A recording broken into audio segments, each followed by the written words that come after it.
This United Nations to relocate from New York to Nairobi, Kenya. Congratulations, Kenya. I'll be very honest with you guys, all right? I'm not a big fan of this international organization, UN, whatsoever, because I kind of, at this point, I kind of know the agenda and the peacekeeping agendas of UN. I know, but still, that aside, I think this is the big move.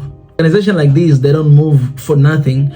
But most of the operations are here in Africa, whereby we as Africans, we don't even want to see UN peacekeepers. But I am thinking about what opportunities are going to be created for Kenyan citizens. Because moving the headquarters to Kenya, it means that they're going to need to hire some people who will be working there on the space. A lot of locals, I think this would be an opportunity for them to get jobs. And to be honest, for a long time, Africans have been raising our voices that, we don't have voices. We're just participating in this United Council meeting, but we're not really part of what is happening. We're always invited to just contribute. But moving to Africa, it means some of the meetings will be done here. A lot of eyes will be here as well. I cannot imagine the promotion of Nairobi. Kenya is quite, famous when it comes to international standards, but right now it's going to be even more. If the headquarters are here, I think it's going to change the whole dynamic of Kenya. Tourism in Kenya is going to boost up.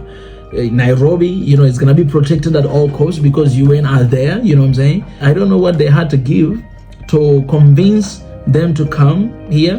But I remember President Ruto, when he became a president, this is what Africa loved him for, because he was always talking about this reformation of United Nations, reformation of IMF. He was talking reformation of World Bank. This was one of his top agendas. And even myself, I fell in love with him because of that.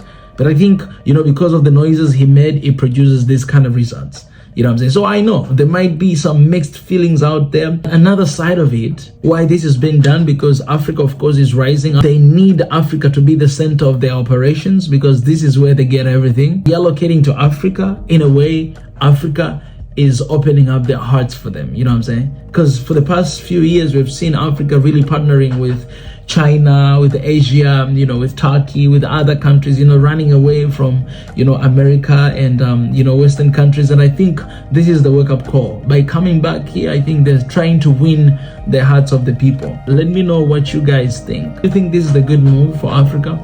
Or do you think this is not a good move for Africa? Today we have these different parts, like northern part, eastern part of Africa, southern and east. But we can also have African Union passport. Once we do that, I'm pretty sure that it will give us a sense of that union.